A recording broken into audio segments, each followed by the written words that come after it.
If you're an Eagles fan, there were probably two people who best represented how you felt about the win. Jason Kelce for his glorious and foul-mouthed rant, and one of our guests today, Ray Didinger, whose equally impassioned but quieter response spoke to the hearts and souls of 3 generations of Philadelphians, possibly more. As a sports writer, Didinger covered the NFL for the Philadelphia Bulletin and the Daily News for more than 25 years. He has authored 10 books about sports writing, along with the play Tommy and Me, about his special relationship with Eagles great Tommy McDonald, and currently appears on Comcast Sportsnet Philadelphia and WIP, where he just raced from, to tell us about the latest and now Champions edition of the Eagles Encyclopedia. While we have finally tasted the thrill of victory, we know there's a more complicated and darker side to America's game. Greedy owners, injured players, self-absorbed fans, to name but a few issues. Our guest Mark Leibovich details the problems, controversies, and personalities in his instant best-selling book, The Big Game, The NFL in Dangerous Times. Don't be fooled by what I just said about Leibovich. He's a die-hard fan of the sport. But let me get off stage before he tells you his favorite team. He's also the #1 best-selling author of This Town, an entertaining and troubling exploration of the political culture in Washington, D.C., and he's well known for his masterful political profiles of the likes of Hillary Clinton, Glenn Beck, Chris Christie, and John McCain, among others. He currently works as the chief national correspondent for the New York Times Magazine and is a former correspondent for the Washington Post. Please join me in welcoming our first guest, Mark Leibovich. Thank you, Andy. Thanks for having me. I guess I shouldn't put this off any longer than I should. I'm a Patriots fan, but I'm one of the good ones. There actually are a few. So here's what I will say. Okay, so I'm appearing with the great Ray Didinger, who has written a book called The Eagles Encyclopedia in Philadelphia. This is an away game for me. Okay, so I'm going to be very respectful of my host. I'm batting first. Ray will bat second. Yeah, I mean, here's the thing, okay? I'm a political reporter. I live in Washington. I needed a break from politics. That's why I decided to look into the NFL a couple of years ago, because there's no politics in the NFL these days, right? And what I did, basically, was what I did with this last book about Washington, which was to spend 3 years in the swamp of Washington with the last book, and with the NFL in this book. And that essentially entailed getting to know the people, the owners, the commissioner, some of the players, some of the set-piece events that make football, really America's game. And I've always loved football, but I especially love looking into things that feel both at their peak but also precarious at the same time. So football is at this moment of incredible prosperity, and at the same time, there's all these quote-unquote existential issues about concussions or all these self-inflicted crises or politics that the league seems to be right in the middle of.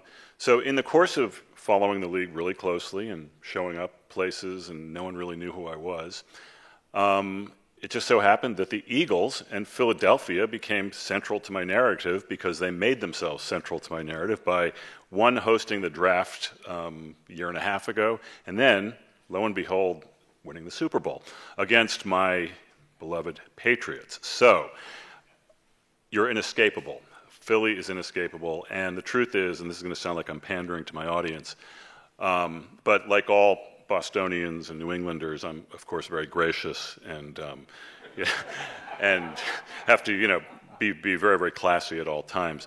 But this is genuine. It sounds like a pander, but it's genuine. I love Philadelphia. I have loved Philadelphia for a long time. I remember when I was growing up, when I was like 11 years old, it was the bicentennial year, and we had this exchange program with these Philadelphia kids, and they'd spend a week with us, and we'd go spend a week with them.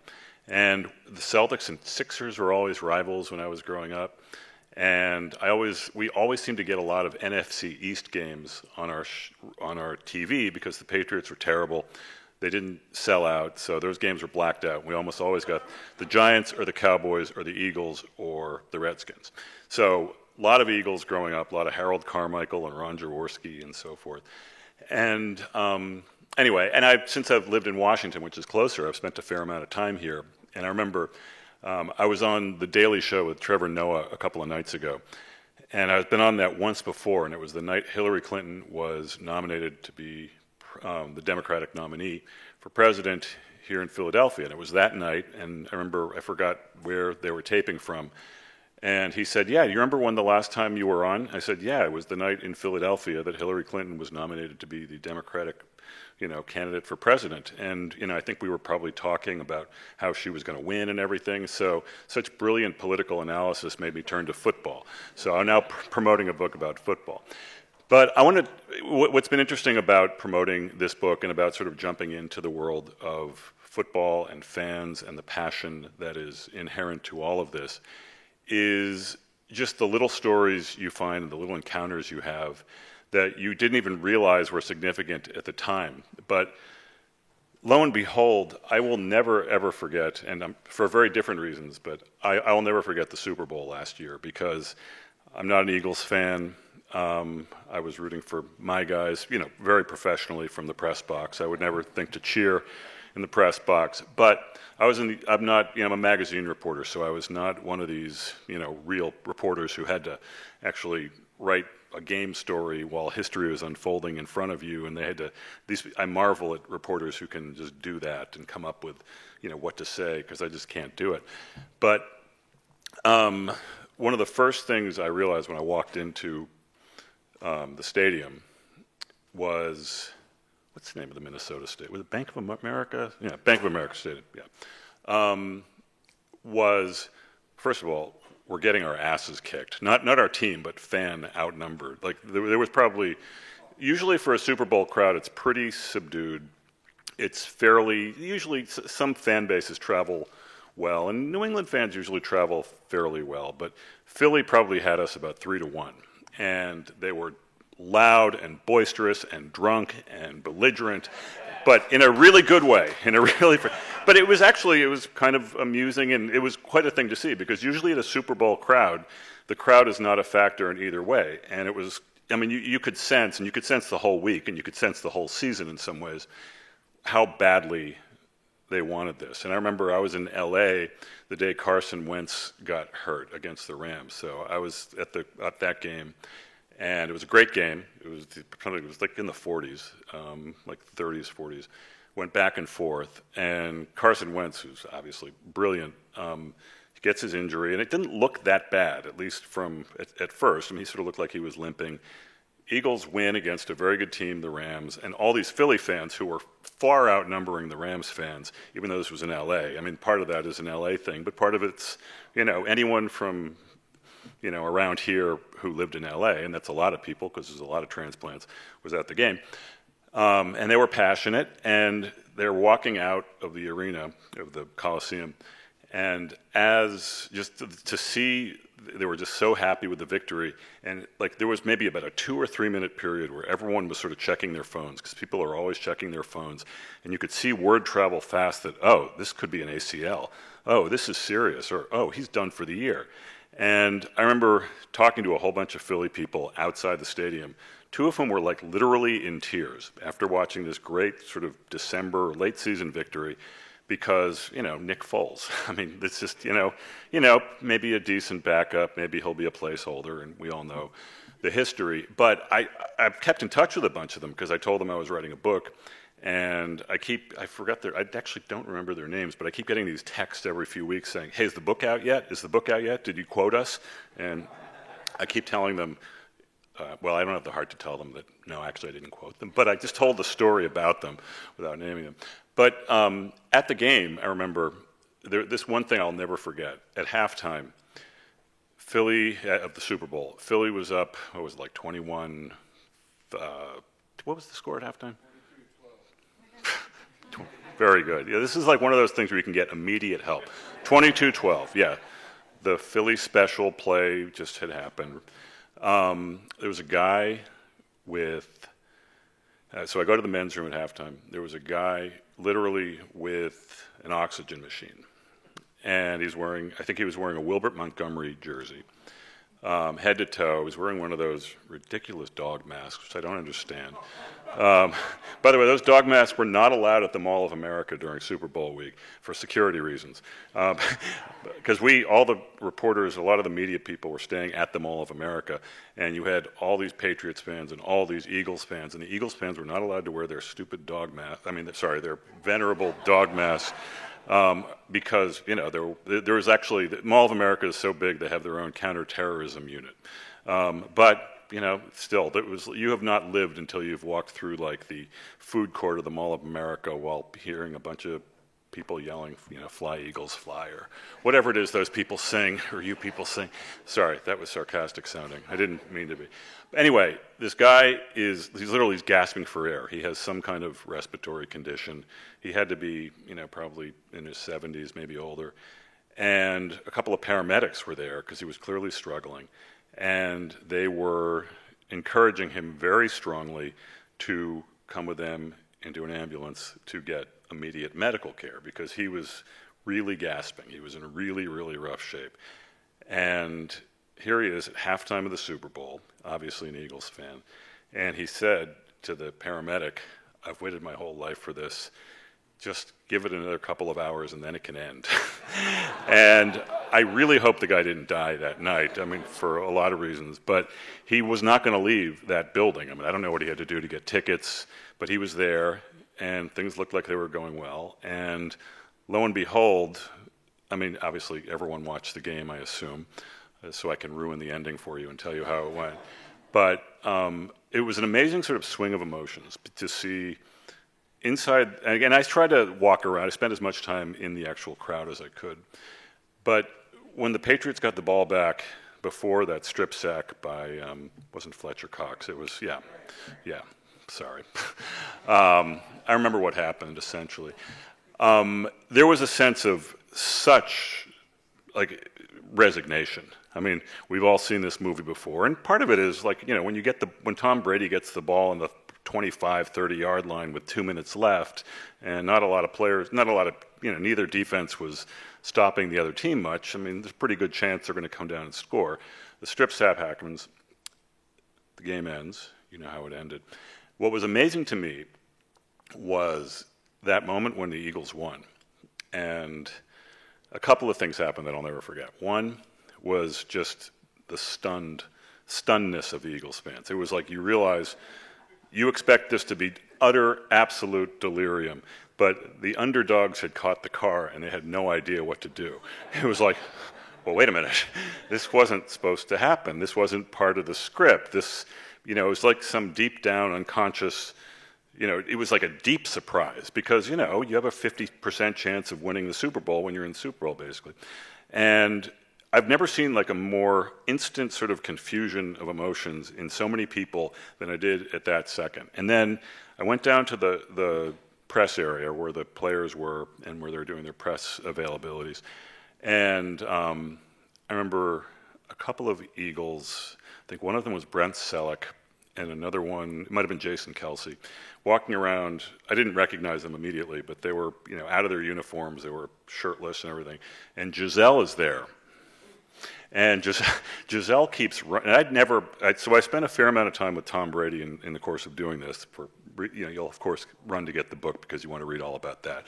But I never met Giselle, and there was Giselle congratulating every Eagle she could find, and she was saying, "Wow, you guys were great, congratulations." And the Eagles themselves, I saw two of them, and I didn't know who they were, so I couldn't. I just know they were in Eagles uniforms or somewhat out of Eagles uniforms, and they played for the Eagles. I think they were linemen. They were just totally stunned. They were like, "Oh, well, thank you." And it was as if Brady said, "All right, you guys just kicked my ass on the field, but this is my last play in my playbook. I got this. Get a load of this. Try to defend this." So she is congratulating people. But then I walked out into the icy cold streets of Minnesota, and again, these stunned Philadelphia fans were all around me. It was like, this is a very new experience for us, and it was both emotionally very, very powerful, confusing, obviously euphoric, but just the sense of being drained and being around a community of people that had just had something so powerful happen, but they weren't really sure what had happened. was an amazing thing, and one of the many things about this book, and there's a whole book full of stuff like that, that I will not forget. Now, the story I just told was, it was stunning and it was amazing and powerful, but a lot of the book that I wrote was a little more cynical than that. And by that, I mean, I spent a lot of time with a lot of the owners of the league, the commissioner of the league, and really wanted to get a sense of who these people were who sort of control what is, probably the first, second, or maybe third most powerful entertainment company we have in this country. You think maybe Disney, maybe AT&T. The NFL basically has 32, or 30 if you count sort of New York and LA twice, monopolies on the most powerful entertainment entities in most of these markets in the country. 77 of the top 100 most watched television shows in America last year were football games. The 15 most watched TV programs over the last 6 weeks have been football games. I started promoting this book about maybe 6 weeks ago, and literally the day I came out with the book, Nike made their announcement about Colin Kaepernick. Trump had weighed in about the league. Everyone, was asking me all these political questions, but it was a perfect synergistic moment. Then our marketing plan, I got together with Donald Trump and Colin Kaepernick and Nike, and we all sort of figured this all out. And then Bob Woodward came out the next day and ruined the whole damn thing. And then my paper published this anonymous thing. Anyway, it was a long story. But at least initially, there was this amazing sense of gloom and doom around what seemed to be like this, unstoppable juggernaut of a league. And the first week, I just kept getting question after question. How many years left? Will football even be alive in 20 years? Because, Malcolm Gladwell, the great writer, has had this theory that football probably has 2 decades left if it's lucky. And I'm not one of those gloom and doom people, partly because I've been around too many moments like what I just described, but also just because, I just think that there are too many things like what I just described, and besides, the planet's going to end in 2040 anyway, we just learned, so I guess, maybe football will outlast the planet, we'll see. But the next week, there was reports that the first Thursday night game had ratings were way down. There was, the Buffalo Bills were so bad in week 2 that Vontae Davis, a safety or cornerback, defensive back, I'm not sure which one he played, he retired at halftime. A Buffalo Bills player retired at halftime. So, I go into work Monday, it's all anyone's talking about. All anyone is talking about is like, oh my God, there's a Buffalo Bills player who retired at halftime. So, okay, I wasn't going to tell this story, but I'm going to tell this story. A couple nights ago, I'm watching your Eagles play the terrible, awful New York Giants. Now, I like the New York Giants for a lot of reasons, but they were just painful to watch. And if there's a half-decent game on, I'm going to watch it, and this looked like a half-decent game. At halftime, it was just not I'm sure you all watched every play of it, every in the second half, but this was just really bad football. So one of the Giants owners, I got to know a lot of the owners, and one of them, a couple of them own the New York Giants. I texted one of them at halftime. I won't say who, because of the two, I have to guarantee anonymity. I said, hey, remember Vontae Davis retired at halftime a couple of weeks ago? Have you ever thought about being the first owner to sell your team at halftime? And that's a little edgy. I was thinking, I hope that wasn't too wise-assy for my own good. And he immediately wrote back saying, yeah, it's on eBay. Yeah, press here to purchase, buy now, which I thought was really, really funny. And I probably shouldn't have told that publicly, but I just did. But here's the takeaway from what I was just saying. There's a reality show aspect to this. You just don't know what you're going to get. So a week after Vontae Davis retires at halftime, I had an event in Boston, actually. And there was a lot of interest in my book up there. And part of the so I had this cute little, wise-assy line at the beginning of my talk in which I said, "Thanks for coming out on a Thursday night and missing the New York Jets Cleveland Browns Thursday night game because I know you were all eager to watch that, ha ha ha, because they're two really bad teams." And then I go back to my hotel room, maybe catch the second half, and Baker Mayfield comes in, the Browns come back, they win the game, like. Cleveland is going absolutely nuts. I mean, they were on Hard Knocks this year. I love Hard Knocks. I mean, it's actually a reality show that the NFL does really well. I mean, I think if there's one thing the NFL does really, really well, it's the mythology of being able to tell the story, whether through NFL films or, certain properties or Hard Knocks, things like that. But it was an amazing story. And sure enough, yet again, like the next day and a half, 2 days in my office saying, hey, Cleveland. I mean, Cleveland was the story for the weekend. I mean, I had all these Browns friends who were in a similar state of euphoria for winning one game against the New York Jets. I realized not as great an accomplishment as what the Eagles accomplished. Then all day, and it's a sense that football can always deliver something, and it can just sort of make up for all the other confusions around it. And one thing I've said over and over again, and this is sort of my takeaway from my research here, was that I think the game will survive because of the greatness of the game, and in spite of a lot of the people who run and own it. And that's sort of the story of my journey through the NFL. And I mean, I guess I want to sort of wrap up by telling one story which sort of goes to the part, I would say 1/3 romance, 1/3 sort of glory, and 1/3 tragedy that's inherent to all of what I'm talking about here. And the National Football Hall of Fame has its annual induction ceremonies every early August. And it's an amazing thing to go to because, I mean, Canton, Ohio, in some ways, is a place that time forgot, and you have these gold jackets, which are what Hall of Famers get. They're actually canary yellow, but these football greats come back to Canton, maybe about 120, 150 of them, come back pretty much every year, and they just sort of gather, and they watch the new inductees, and they sort of see their old friends, in some cases teammates. I mean, there's a lot of events for them. And by the way, Ray, you are a member of the Pro Football Hall of Fame. Do you get a gold jacket?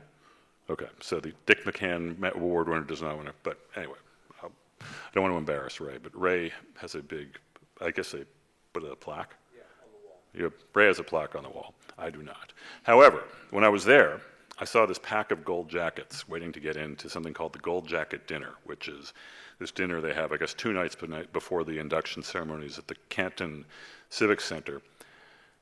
And there was, a bunch of players I just watched growing up. And one of them, I recognized him immediately, was Tony Dorsett. And Tony Dorsett, I was a kid in the 70s. He was amazing. I watched, like I said, there was a lot of Dallas Cowboys games on when I was watching. They were always on Monday Night Football. They were often the late game on CBS with Pat Summerall, and I guess it would have been Tom Brookshire then. And Tony Dorsett, I watched him at Pitt, and he was amazing. And he looked exactly, his face was exactly the same. He has this sort of boyish face. And one of the weird things about being at the Hall of Fame is that the respectful distance that you get as a reporter, especially in Washington and so forth, just disappears immediately. And I felt absolutely no hesitation to run up to him and say, Tony, I will never forget that 99-yard from scrimmage run you had. The record, that you set the record for the longest run from scrimmage, 99 yards against the Vikings on Monday Night Football. I was watching it with my brother. It was amazing. And Tony looked at me and he said, there were 10 men on the field for that. And I said, really? He said, yep, Ron Springs, the fullback, was confused and he stayed on the sideline, so I didn't have a fullback for that. And by the way, 99 yards, that record can only be tied. It can never be broken because, of course, you can't start a play from the end zone. And he then told me exactly when this was, what quarter it was, what time of the game it was, what the formation was, who the quarterback was, who he beat over here who was playing for the, who he stiff-armed to get through the aligner. I mean, it was amazingly encyclopedic, which was, and he was just like transformed into like, a kid again. The postscript to this is I've read enough about Tony Dorsett's post-football life to know that he's in terrible shape. He's had terrible cognitive damage, terrible physical damage. He's been, he requires a lot of care, obviously, and he's paid a terrible price for the physical wear and tear that football visits upon the people who play it. And I've read a couple of stories about him, and they almost always end the same way, as do all of these stories, which is they always say they would do it again. But I think that's a sort of a snapshot that I will always sort of take away from this experience about how the nostalgia and the glory mingles with the real pain and the real, big and I guess somewhat existential and extremely human issues that we all, hopefully deal with as human beings, even when we're escaping into sports. So there are stories like that in the book, and, I think a lot of people focus on, drinking scotch with drinking Johnny Walker Blue with Jerry Jones on the Dallas Cowboys bus, which didn't end well for me. That man's liver belongs in the Hall of Fame, by the way. And so that was part of the adventure, but the thing that I'll remember are meeting people like Tony Dorsett, meeting people like, the Eagles fans I met, meeting people, like Tom Brady and his dad. There are a lot of stories about there. And, look, my goal here was not to get invited back to the commissioner's party at the Super Bowl this year, because that's not going to happen.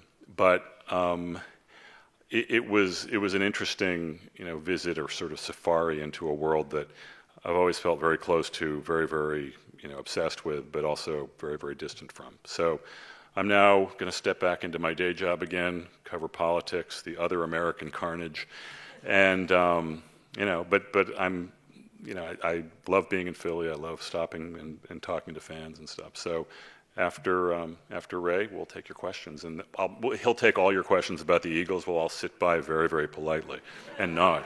So, thank you. Thank you. Well, for a Patriots fan, Mark is really a very decent guy. I'm glad you gave him a warm welcome.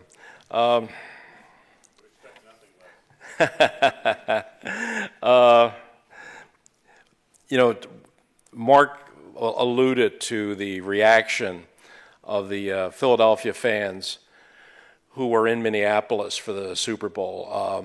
And it was, he said 3-1, maybe even more than that, in terms of how much the Philadelphia contingent outnumbered the Patriots fans there. It was amazing. Everywhere you looked, there were just people in green jerseys. And the reaction at the end of that game was, as he described it, there was a genuine sort of disbelief of people sort of looking at each other, looking at the clock, looking at the scoreboard, looking at the confetti falling, and just saying, did it really happen? Are they going to review this and take it away? People just had trouble grasping that moment that they had waited so long for. I will tell you just a brief story which touches right at the heart of this. I do a radio show on Saturdays and Sundays on WIP here, and it's all about the callers, and we take the calls. And in the course of doing that, you really do get a pulse of what the fans are thinking. And a couple of years ago, back in the Andy Reid days, when the Eagles were kind of got to the brink a couple times and couldn't quite get over. After they had one of their losses, I think it might have been the Carolina loss, we were on the radio a couple days later, and this guy calls up, and he actually starts crying on the other end of the phone about how I thought this was the year, and I thought this was the team, and I really thought we were going to do it this time. And he breaks down, he starts crying over the radio. And he says, I know, now my whole life, all I've ever wanted to do was see the Eagles win a Super Bowl. It's all I ever wanted. And now I know I'm never going to live to see it. It's just awful. And I said, I'm listening to his voice. And I said, excuse me, Brian, how old are you? And he said, I'm 22. Now, that's desperation, okay? And that is true despair. But I don't think he was unique among the Philadelphia fan base. I once had to do a thing at a comedy club, so they asked me to come up with a joke one time. So I decided I would build my joke out of this very idea of the Eagles fan. So I'll share that with you now. A man's walking on the beach with his dog, and he sees a bottle rolling in the surf. And he picks up the bottle and he opens it up. And, of course, out of the bottle pops a genie, of course. So the genie says, oh, thank you, sir, thank you, thank you, thank you. I've been trapped in this bottle for 1,000 years, and you've given me my freedom. And for that, I will grant you a wish. Anything you wish for, any wish, I will grant it to you. So the guy says, well, I mean, you can see my dog. I love this dog. Had it forever, but he's old, sickly. If I had a wish, it would be that you could make my dog young and healthy and happy again. And the genie says, geez, I'm really sorry. My powers don't extend to animals. I'm sorry, I can't do anything for your dog. But, I still want to grant you a wish. So anything else you can think of, just tell me. So the guy says, well, from the time I was a little boy, I've been an Eagles fan. And I've spent my whole life just waiting for the day that I could see them win a Super Bowl. So that would be it, that sometime before I die, I'll get to see the Eagles win a Super Bowl. And the genie says, let me take another look at the dog.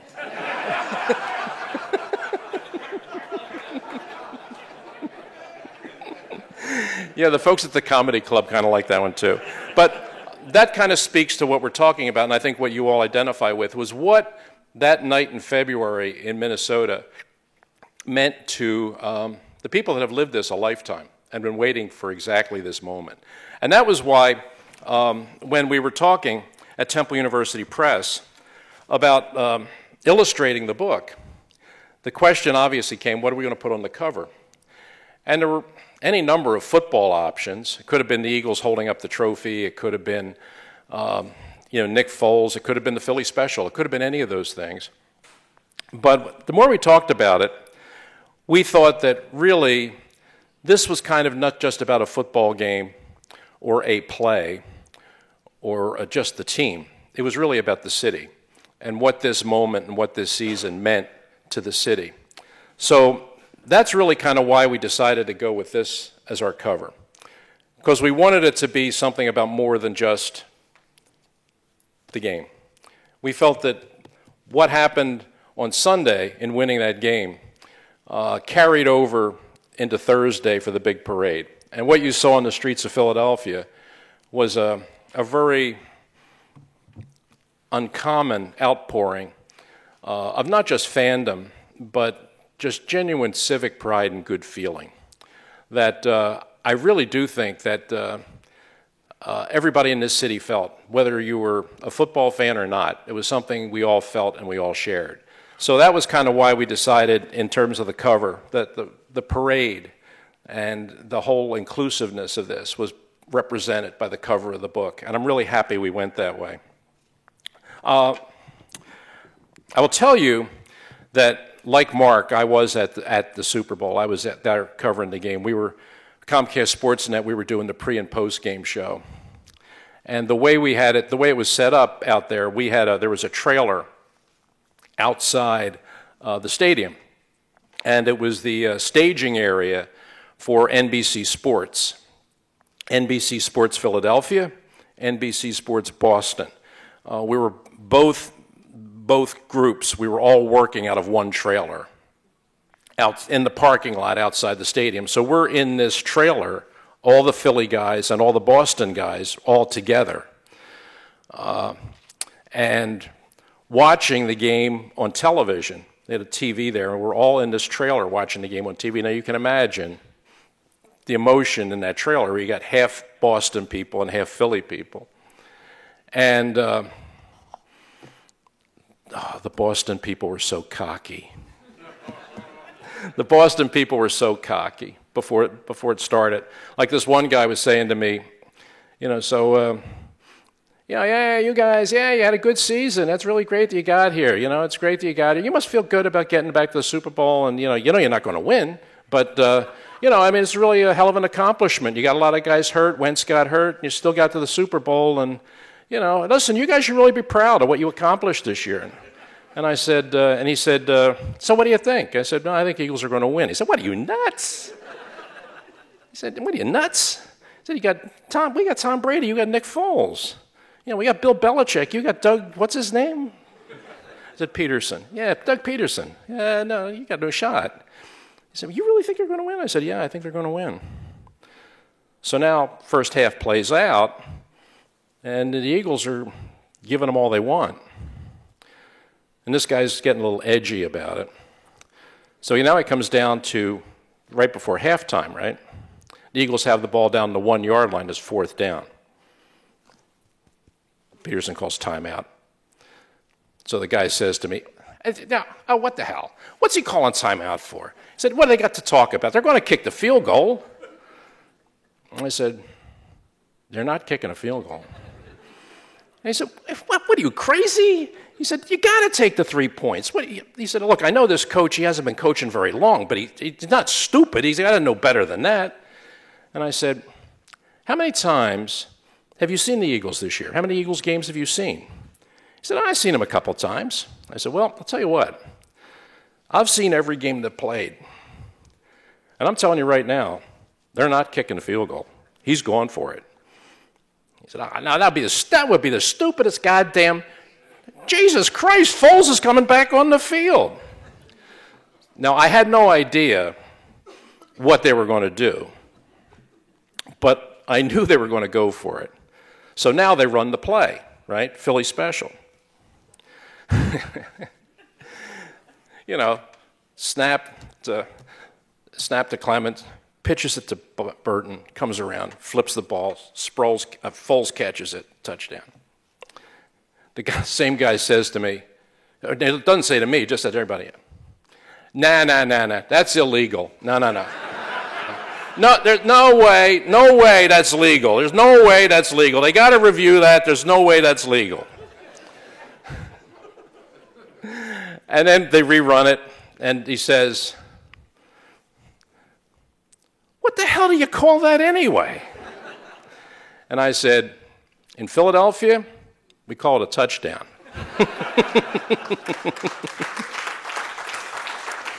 Now, that was an amazing day, and it was the culmination of an amazing season.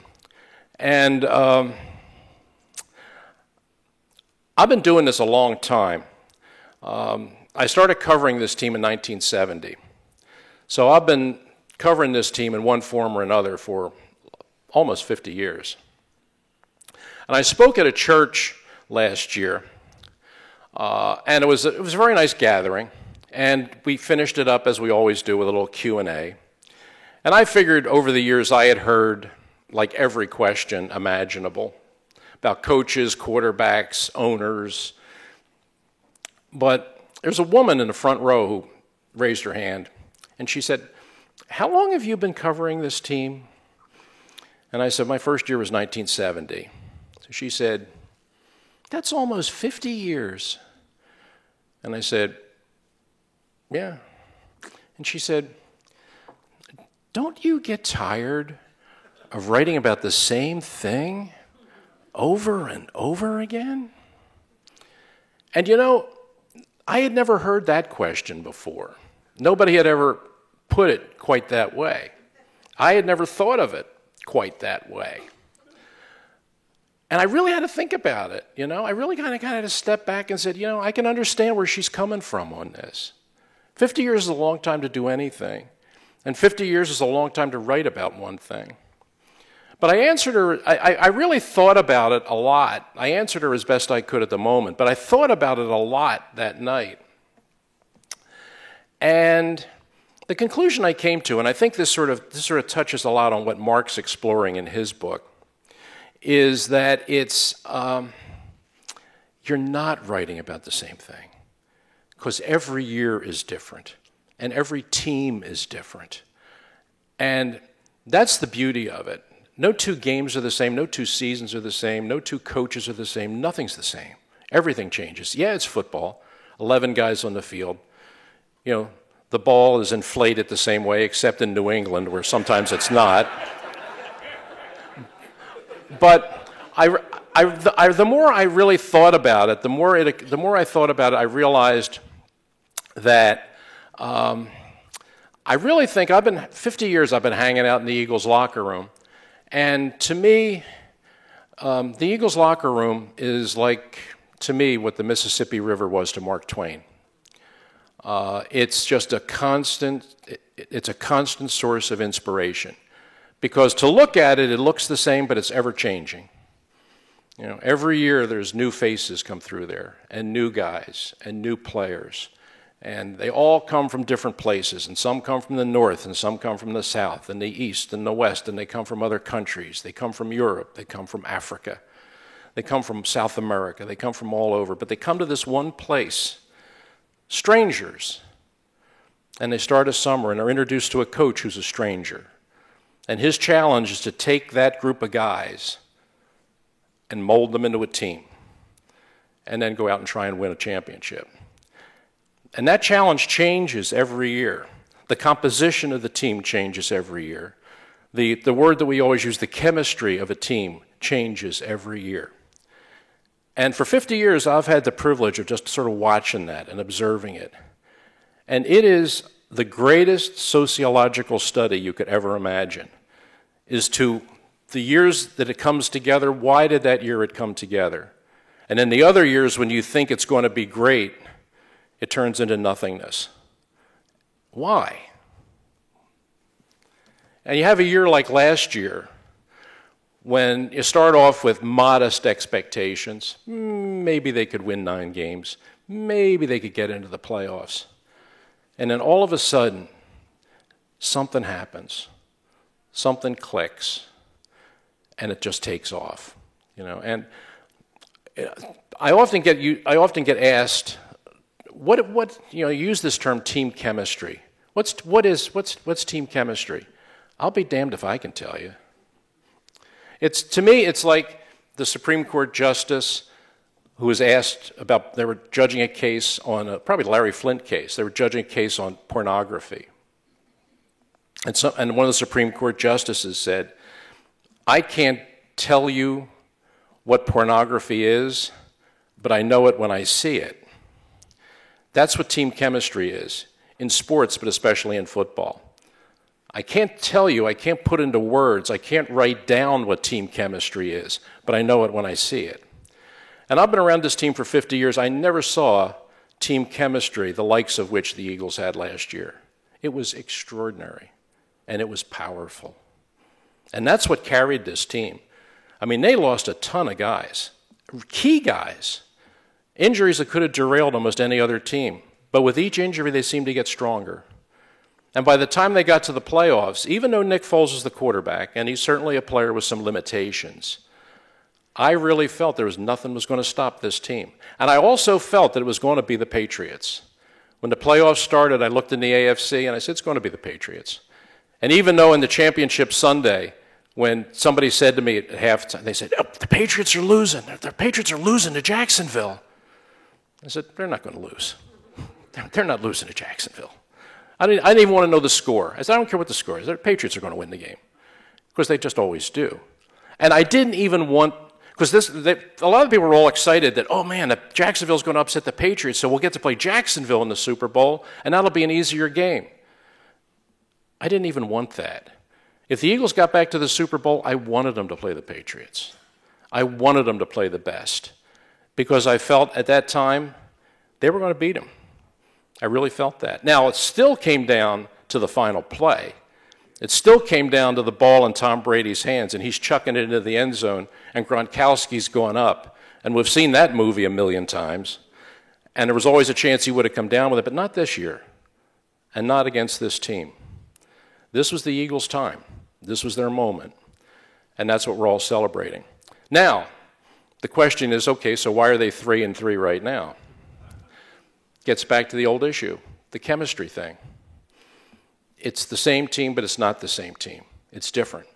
And Doug Peterson knew that when he came back into this year, and he said it. He addressed it when he talked about it. He said, we're starting over. I know we got the championship, and we got a lot of guys here. We all got the jewelry, but we got to start over. And that's why they in their locker room, they had a sign. They had a big sign. It said Super Bowl 52 champions in their locker room. They took it down. They took it down. I don't know where it is. It's in a closet somewhere. But they took it down because they said, this year's a new year. We got to put that behind us. We got to start over. And it's been a challenge. And one of the challenges that they're facing right now is the challenge that every championship team faces when it's trying to defend its championship. You will never have an easy game. Okay, they had one Thursday. But they will rarely have an easy game. You will get every team's best shot. Pathetically, that was probably the Giants' best shot. But they will have, every week will be a challenge because you're the Super Bowl champ. You're going to get every team's best. And you have to fight that fight every week for 16 weeks. It takes a toll on you. That's why it's so hard to repeat. Nobody has repeated, I'm sure you all know the history, nobody's repeated since the Patriots, and that's 14 years ago. Some great teams have won, but they can't win back-to-back because you have to rebuild your team, you have to rebuild the chemistry, and you have to be as good as you were to win it the first time, you have to be better to win it the second time because the challenge is going to be that much greater. But the opportunity to write this book was exciting to me. And I just want to read you one little passage here. I didn't quite know how to start the book. So I've tried a lot of stops and starts with it, but I finally decided I'm going to start this book with a parade. And so this is how I started it. On the morning of the Super Bowl parade, I was walking past the Museum of Art when I heard someone call my name. A man was standing behind a police barricade, wrapped in a blanket, motioning for me to come over. After we shook hands, he reached in his pocket and pulled out a photograph of a little boy and an older man at Franklin Field. That's me and my father at the 1960 championship game, he said. I was 10 years old. I said I was there too, with my parents and grandparents. We were sitting in Section EE. So were we, the man said, and Bednarik tackled Jim Taylor right in front of us. The man looked at the picture again, and his eyes filled with tears. He said he and his father often talked about that day and how they hoped one day they would see the Eagles win it again. They vowed to go to the game, wherever it was, and watch it together, just the way they did in 1960. They were in Jacksonville at Super Bowl 39, and of course, we all know how that day ended. So they waited for the next time. My father died 3 years ago, the man said, but when the Eagles won on Sunday, I felt like they won it for him. I camped out here last night so I'd have a good spot for the parade. Having this picture with me, it's like we're here together, just like we talked about. You know what I mean? I understood perfectly. We all did. Everyone at the parade, everyone watching on TV, everyone who picked up a phone when the Eagles won and shouted, "We did it," we all understood. That emotion was about so much more than football. For millions of people, it was about family, and it was about something we all shared for generations. So that's, I could have started this book anywhere, but when I really thought about it, I realized I had to start it there. That moment with that man and his photograph, to me, said everything about this team, about this city, about the emotional bond that exists between the two, and what that Super Bowl victory meant for everybody. So I hope you get a chance to sit down and enjoy this book. It's the whole history of the team from the very beginning, 1933, when they lost to the Giants 56-0. That was their first game, all the way through the last game in Minnesota when they finally did win it all. It's been great, and as a Philadelphian and as somebody who's been going to these games since I was 10 years old, it's been an amazing ride. It's been an amazing ride, and I hope you've enjoyed it too. Thank you. This is for Ray. How would you feel that the team chemistry this year compared with team chemistry in 1960? 1960? I was just a kid. I was 14. I wasn't around that team. I only know it anecdotally from what some of the players have told me. But that was a team that was driven by its chemistry too, because if you look at that team on paper, they certainly weren't the best team in pro football, talent-wise. Giants were better. Cleveland Browns were better. Probably the Baltimore Colts were better. Certainly the Packers were, the team they played in the championship game. My goodness, 12 of those guys are in the Hall of Fame. But the Eagles, that 1960 team, they were driven by two extraordinary leaders. They had Chuck Bednarik and they had Norm Van Brocklin, who were legendary players who were at the end of their career. For Van Brocklin, that was literally his last game. And he was determined he was going to win a championship on his way out. And it was one of those things where his will sort of became the collective will of the team. And every week they just found ways to win. And ultimately, they beat that great Packers team. That's the only game that Lombardi, it's the only game that championship game in 1960 is the only postseason game Lombardi ever lost as head coach. Every championship game after that, the rest of the decade, they won them. But they didn't win that day in Philadelphia.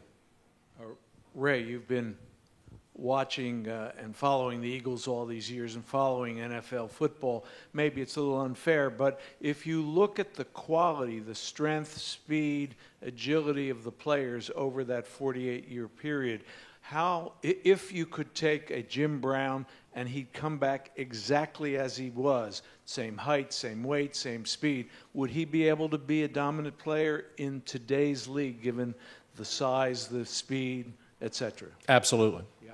Absolutely. How about in general? So well, I wouldn't say across the board. A lot of it depends on the position. There were guys that were, again, to talk about the 1960 Eagles, the two starting guards were 6'1", 230 pounds. They couldn't play today. You take Chuck Bednarik, 6'3", 235-pound linebacker. He sure could. Jim Brown sure could. Jim Taylor, those guys. I think the ones that are the true greats could probably play in any era. And Jim Brown, I will still tell you, Jim Brown's the greatest football player I've ever seen. Regardless of position, regardless of era. I don't think there's ever been a player like him. Whole career, averaged over 100 yards per game for his career. Played 9 seasons, won the rushing title 8 of his 9 seasons. Never missed a game in 9 seasons. He's without a doubt. People always ask who's the best player. Jerry Rice, a great player. Unitas. There are a lot of them. But if you ask me to pick who I think is the best football player, regardless of era I've ever seen, it'll be Jim Brown. Still. Who would you pick in the current era? Who would you pick in the current era or current time? In today's NFL? Yeah. Quarterbacks are like a different animal because the game is they play the game differently. But I would have to say it's hard to argue against Brady. What he's doing now. What he's doing. A nod for the visitor. Yeah, what he's doing now at his age. He was the most valuable player in the National Football League last year at the age of 41. 40 last year. 40. He's 41 now. Then you'll never see that again. Yeah, he lost the Super Bowl. Yeah, he did. It wasn't his fault. He threw for 505, so it wasn't his fault. But yeah, I think that he's. If in today's era, the best player playing, regardless of position today, it's got to be Tom. Yeah. Mark, I assume you agree? Yeah, I agree. I wouldn't say he's the best receiver, though. See, I have one of my... Obviously, Foles is a better receiver. One of my colleagues, Philly fan. Every time, like she just has this little, these kids, they have these GIFs or GIFs, whatever they are. She sends me him dropping that pass like over and over and over. So, hey, it's football season. Here. Anyway. Yeah. I have a theory. I think he was hurt on that play. Because he had just taken a big hit on the play right before that, and it was sort of in the midsection rib area. Might have been. He took a lot of. And if you saw that play where he's kind of got to extend for the ball up here, I think he was still hurting from the play right before. Yeah, no. If he hadn't gotten hurt, we clearly would have won by 3. I've seen, in one way or another, 49, 60, and now last year. The reaction was different. First of all, I was a kid in the 40s, so sure. I figured, okay, I saw Van Buren and all those. It'll be okay. In the 60s, we were very happy, and when I left the stadium, I said, well, we'll win it again soon. Don't worry.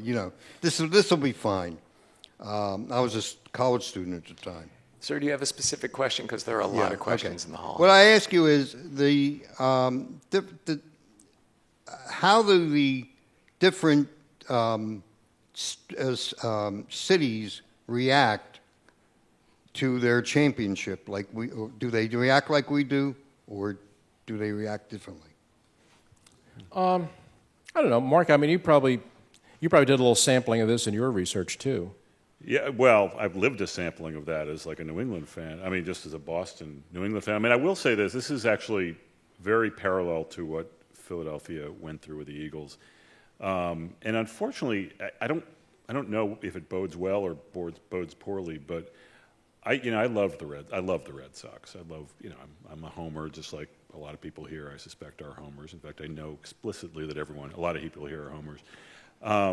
After the Red Sox won the World Series in 2004, which was the transcendent event of my sports rooting life, as many other New Englanders would say the same thing, as many Philadelphians would say the same thing about the Eagles winning last year, there's this cliche, or there's this saying, there's this notion that winning kind of ruins it a little bit, kind of ruins the narrative a little bit.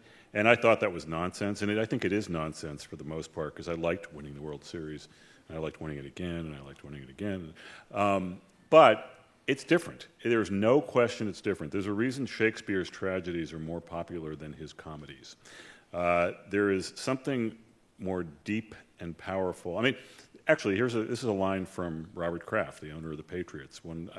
He's a Boston person, and he told me this. He said, look, there's nothing as great as winning, but losing is worse.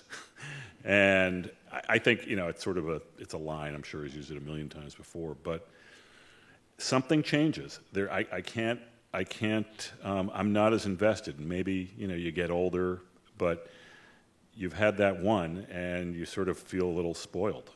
Now, which is not to say that, you don't want the Eagles to win again this year, and I don't want the Red Sox to win or the Patriots to win, but there's something about the psyche of a sports fan, which I think is obviously different from, if you own the team or if you play in the game, that feels the disappointment maybe a little more deeply than the victory.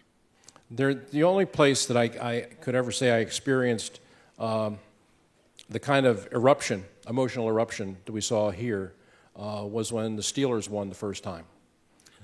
Because there were many factors that went into it. Part of it was the Steelers had never won anything in their history until they won it in Super Bowl 8 or 9, Super Bowl 9, when they won it.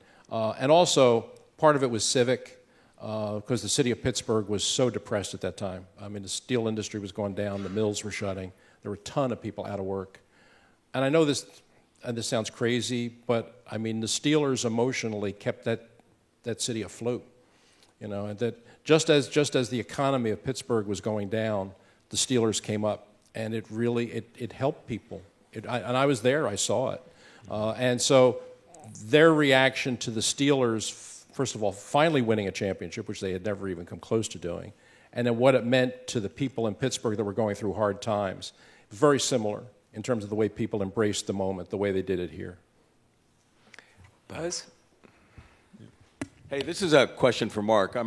Before this season, NFL ratings are down 10%, which is very significant. And I'm curious, is it oversaturated? Is it concussions? Is it the kneeling issue? Or is it the quality of the product, which frankly sucks? The regular season is painful to watch, and it seems to me the NFL has a huge problem. Because the rules changes, it's taken away the brutish strength of the game, but you're not stopping concussions. So ultimately, what are they going to do? I always sort of answer that in two ways. I mean, first of all, ratings are actually up over the first 4 weeks of the season, 5 weeks of the season, and the NFL will point that out ad nauseum. And you can sort of point to any number of numbers that you want as far as, well, what trend line do you pay attention to? I mean, the fact of the matter is a ton of people are watching football. However, I take your point, which is I think the game has a lot of problems, and I think part of it is cultural. I think one of the fundamental things that I took away from my research was that the NFL, as recently as maybe 10, 15 years ago, was probably one of the most unifying institutions we've had in this culture, in this country. It's now probably the most divisive, certainly sports brand we have. It's divisive around politics. It's divisive around culture. It's even divisive, and people don't focus on this very much, but I think you just did. There is a big and growing critique of the sport that it's gone soft. And by soft, I don't mean like soft, like, it's gone too PC and there are too many penalty flags and so forth. But soft in that it is sort of out of step in some ways with a lot of how modern life sort of orders itself. And even before Colin Kaepernick came along, Donald Trump, in the early part of the 2016 campaign, remember there was a game, sort of an unforgettable game. It was the wild card game in 2016 between the Bengals and the Steelers, where there were all kinds of just cheap shots and flags and concussions. Antonio Brown got knocked out for the rest of the playoffs. There were fights on the field. Vontaze Burfict knocked. I mean, it was terrible. Fans in Cincinnati were throwing things on the field. It was one of those things where I remember staying up. I mean, I would have watched the whole game anyway, but you sort of find yourself watching TV at midnight thinking, is society just going to break down on national television with Phil Simms and Jim Nantz announcing? And Phil Simms at the end said that game was an absolute disgrace, and again, I mean, it was WWE, ultimate fighting and so forth. Donald Trump, then the front runner for the Republican nomination, did an event 3 days later in Nevada. This would have been, it was January 2016. And he was talking about how football has gotten boring and how all these rules are ruining it and it's unwatchable, a lot of the same, things that you were just saying. And he said, football has gone completely soft and America has gone completely soft. And I think, he didn't say this, but I'm thinking, okay, so now football is like his culture war symbol for the decline of America. And, America used to be great back when there weren't as many penalty flags being thrown, delaying the excitement for 5 minutes and so forth. And I remember I was interviewing the commissioner like a week later, and we were on the field in Charlotte right before the NFC Championship game. That year was between the Cardinals and the Panthers. And I said, look, you saw that Pittsburgh-Cincinnati game. Like, what did you think of that? And he said, I thought it was not the kind of thing that we want to see in the NFL. I thought it was terrible. But, I get it from all sides. So he kind of made it about himself. I get it from all sides. But I knew exactly what he meant, which is it's impossible. We are such a divided society right now. It is increasingly hard to please everyone from both a cultural standpoint, a political standpoint, a taste standpoint. Look, it's a tough. I mean, he's got a tough job. He's paid very, very well for it. But there's a lot going on. Let's say that. Hey, thanks for making me a Trump supporter. No, I didn't mean to imply anything. Not at all. Unfortunately, we only have time for one more question, folks. You'll have to ask them in line. There's a gentleman in an Eagles hat about six rows back. This is for both Mark and Ray.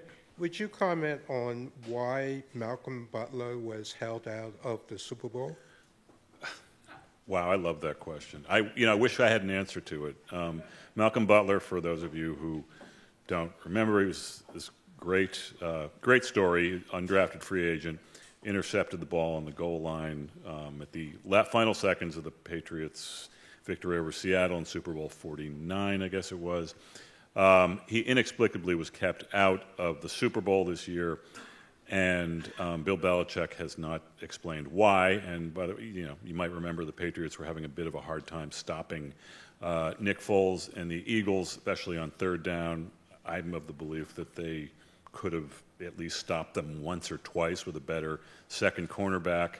Look, Belichick is arrogant. He's got his reasons for not telling people things. It's a mystery that is still preoccupying a lot of people up there and anyone who knows anything about football. But I will say this as a Patriots fan, the Malcolm Butler story is one of the great stories of all time, not just for us, but I mean, there are very few plays that turn a Super Bowl, like from here to here. Like that game was, in Seattle, I had a really high probability of winning that game, probably like above 80 or 90%. And then this undrafted free agent comes out of nowhere, helped by a, questionable play call by Pete Carroll and Darren Bevel, and all of a sudden, the game turns, and he's like this overnight success. 2 years later, he's literally kept on the bench in a way that you could argue lost the Super Bowl. I wish I knew. Certainly had an impact on the game, though, because you take him out, and he was one of their best man cover guys. The ball in the end zone that Jeffries went up and took down for the first Eagles touchdown, that probably would have been Butler's play. As it turns out, you got Eric Rowe on him, who's only playing in that spot because Butler is not. I mean, you can't quantify exactly how it would have happened, but I guarantee you their team would have been stronger on the back end if they had Butler on the field. So please join me in thanking Mark Leibovich and Ray Didinger. Thanks. We're up again.